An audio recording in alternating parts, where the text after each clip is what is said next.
Artificial intelligence और modern cryptography के बावजूद वॉयनिच मैन्युस्क्रिप्ट एक अनसॉल्व्ड पजल है। और सबसे बड़ी बात, हर पेज देखने पर लगता है जैसे इसमें कोई हिडन नॉलेज है जो इंसान से छुपाया गया हो, जैसे ये किताब किसी और दुनिया की साइंस हो। Number 2, Nazca lines.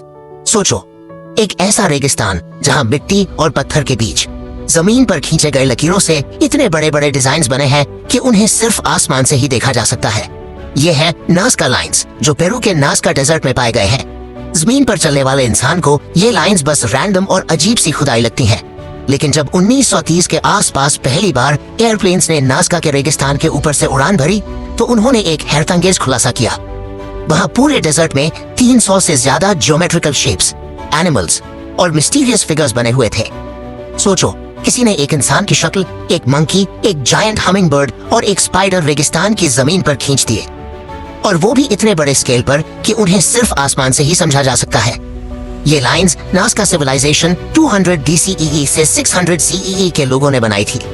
रेगिस्तान की अपर लेयर एक तरह की रेडिश ब्राउन मिट्टी से भरी है। अगर इस लेयर को हटा दिया जाए तो नीचे से एक हल्का ग्रे व्हाइट सरफेस निकलता है। नाज़का के लोगों ने इसी सरफेस को एक्सपोज करके लाइंस बनाई। लेकिन सवाल ये है, इतने बड़े और परफेक्ट डिजाइन्स उन्होंने बनाए कैसे? उस टाइम कोई ड्रोन नहीं था, कोई एयरप्लेन नहीं था। जमीन पर खड़े होकर इंसान को कभी समझ ही नहीं आता कि पूरा डिजाइन क्या बन रहा है। कई स्कॉलर्स कहते हैं कि नाज़का लाइंस एक तरह का एस्ट्रोनॉमिकल कैलेंडर थी। ये फिगर्स स्टार्स, कॉन्स्टेलेशंस और सोल्स्टिस के टाइम अलाइन होते हैं। मतलब शायद उनका रिलेशन आसमान के तारे और प्लैनेटरी साइकिल्स से था। एक थ्योरी के मुताबिक ये लाइंस एक तरह की सेरेमोनियल पाथवेज थी।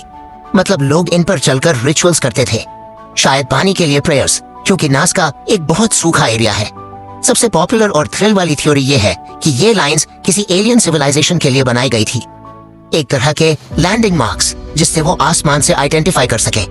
क्योंकि उस तरह की स्केल और परफेक्शन बनाना इंसान के लिए उस टाइम ऑलमोस्ट इम्पॉसिबल लगता था। कुछ एक्सपर्ट्स कहते हैं कि ये एक तरह का अंडरग्राउंड वाटर मैप था। नाज़का के लोग शायद दिखाना चाहते थे कि कौन से एरियाज के नीचे पानी अवेलेबल है। नाज़का लाइंस आज भी वैसे ही सेफ हैं जैसे 2000 साल पहले बनाए गए थे। रेगिस्तान का ड्राई क्लाइमेट और विंड्स की कमी की वजह से ये लकीरें कभी मिटती नहीं। यूनेस्को ने इन्हें वर्ल्ड हेरिटेज साइट डिक्लेयर किया, लेकिन मिस्ट्री अब तक वही की वही है। क्या ये डिवाइन प्रेयर्स थी, एक कैलेंडर था, या फिर एलियंस के लिए मैसेज?